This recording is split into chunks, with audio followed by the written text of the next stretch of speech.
এখন আমি আছি ঠিক মাঝ নদীতে। আসসালামু আলাইকুম এভরিওয়ান, শুরু করছি পরম করুণাময় অসীম দয়ালু আল্লাহর নামে। আজকে চলে এসেছি পঞ্চগড় জেলার এমন একটি হিডেন প্লেসে যার সম্পর্কে অনেক কম মানুষই জানে।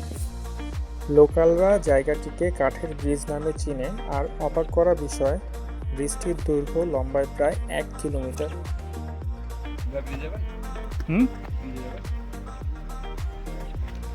কোনো কিছু আছে নাকি? যাওয়া 5 টাকা, আসা 5 টাকা। নদীটার নাম আমার ঠিক জানা নেই, সম্ভবত এটি মহানন্দা নদীর অংশ। সীমান্তের প্রায় প্রতিটি নদী ভারত থেকে আসে। নিচে নদী বয়ে চলেছে। হ্যাঁ, টাকা দেই নাই, দিতাছি ভাই, আইসা দিতাছি। হ্যাঁ,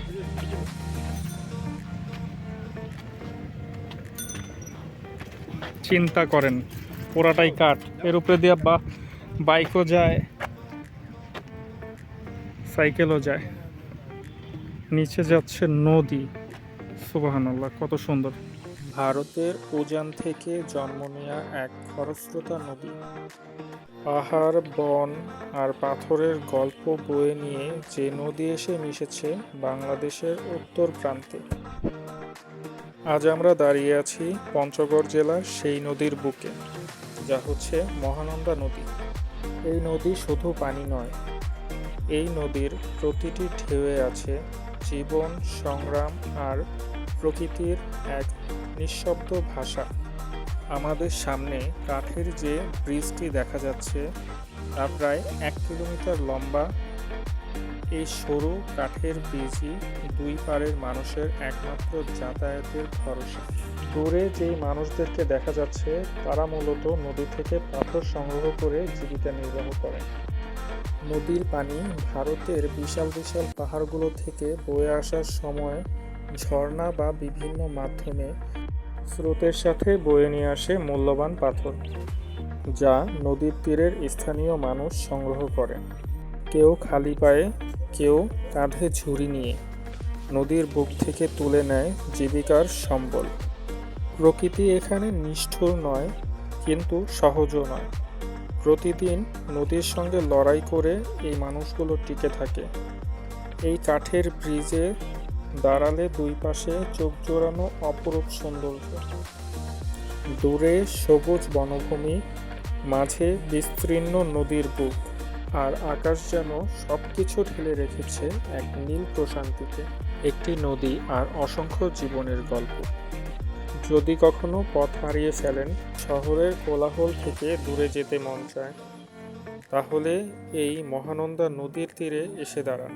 ভ্রমণ পিপাসুদের জন্য এই জায়গাটা শুধু একটা লোকেশন নয়, এটা এক অনুভবের নাম। এখানে আসলে প্রকৃতিকে দেখা যায় খুব কাছ থেকে, মানুষের জীবনকে বোঝা যায় খুব গভীরভাবে। কাঠের ব্রিজ থেকে নেমে নদীর মাঝখানে চলে আসলাম। স্থানীয় মানুষ এখানে নদীর কাদামাটির মধ্যে পাথর সংগ্রহ করছে।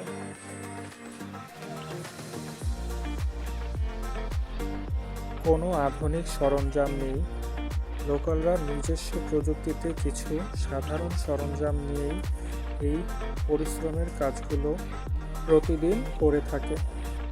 আমার পেছনে যাদের দেখছেন, এই মামাদের থেকে তাদের কাজ সম্পর্কে কিছু তথ্য জানতে পেরে অত্যন্ত অবাক হলাম। এখানে প্রায় 8-10 জন লোক রয়েছে যারা প্রতিনিয়ত সকাল থেকে সন্ধ্যা পর্যন্ত এই পাথর সংগ্রহের কাজ করে যাচ্ছে। আর তাদের মতো এরকম 8-10 জনের একটা গ্রুপের প্রায় 4 দিন সময় লাগে এক ট্রাক ভর্তি পাথর সংগ্রহ করতে। আর এই পরিমাণ পাথর সংগ্রহ করে তারা তাদের পারিশ্রমিক হিসেবে পায় 4000 টাকা। তাহলে একবার চিন্তা করে দেখেন তাদের এত পরিমাণ পরিশ্রমের বিনিময়ে তারা কি পাচ্ছে। ইতিমধ্যে লক্ষ্য করেছেন সবাই, সন্ধ্যা হয়ে গিয়েছে, তাই আজকের মতো আমরা এখান থেকে বিদায় নিচ্ছি। ভিডিওটি সম্পূর্ণ দেখার জন্য অসংখ্য ধন্যবাদ। যদি ভালো লেগে থাকে অবশ্যই like, comment, share and subscribe করে পাশে থাকবেন। আল্লাহ হাফিজ।